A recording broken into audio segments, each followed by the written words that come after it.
സംഘകാല കൃതികളും രചയിതാക്കളുമാണ് നമുക്ക് നോക്കാൻ പോകുന്നത്. സംഘകാലം എന്ന് പറയുമ്പോൾ BC 300 മുതൽ CE 300 വരെയുള്ള കാലഘട്ടമാണ്. ഒരു 600 വർഷ കാലഘട്ടമാണ് സംഘകാലഘട്ടം എന്ന് പറയുന്നത്.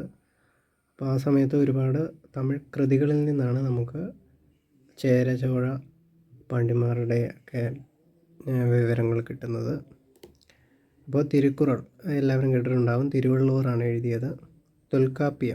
തൊൽക്കാപ്പിയർ, ജീവക ചിന്താമണി, തിരുത്തക തേവർ, മധുരൈക്കാഞ്ചി, മാങ്കുടി മരുതൻ. ഈ മധുരൈക്കാഞ്ചിയിലാണ് നമ്മുടെ കേരളത്തിലെ ഓണത്തെക്കുറിച്ച് പരാമർശിച്ചിരിക്കുന്നത്. കലിംഗത്തുഭരണി, ജയൻ ഗോണ്ടർ, അകനാനൂറ്, രുദ്രവർമ്മൻ, നളവെൺപ, പുകഴേന്തി, സിലപ്പതികാരം, അതും കേട്ടിട്ട് കാണും എല്ലാവരും, ഇളങ്കോവടികൾ. സിലപ്പതികാരം എന്ന് പറയുന്നത്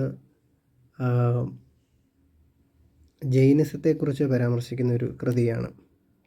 മണിമേഖല, സാത്തനാർ, ബുദ്ധിസത്തെക്കുറിച്ച് പരാമർശിക്കുന്ന കൃതിയാണ്.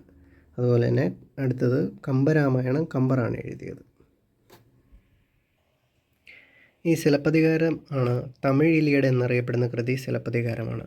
അതുപോലെ തമിഴ് ഒഡീസി എന്നറിയപ്പെടുന്ന കൃതി മണിമേഖലയാണ്. അപ്പോൾ അത് എഴുതിയത് സിലപ്പതികാരം ഇളങ്കോവടിയറും മണിമേഖല എഴുതിയത് സാത്തനാരും. ജൈനസത്തെക്കുറിച്ചും ബുദ്ധിസത്തെക്കുറിച്ചും പരാമർശിക്കുന്നത്. തിരുക്കുറൾ തിരുവള്ളുവറാണ് എഴുതിയത്. തിരുക്കുറൾ അറിയപ്പെടുന്നത് തമിഴ് ബൈബിൾ, 5-ാം വേദം എന്നിങ്ങനെയാണ് അറിയപ്പെടുന്നത്.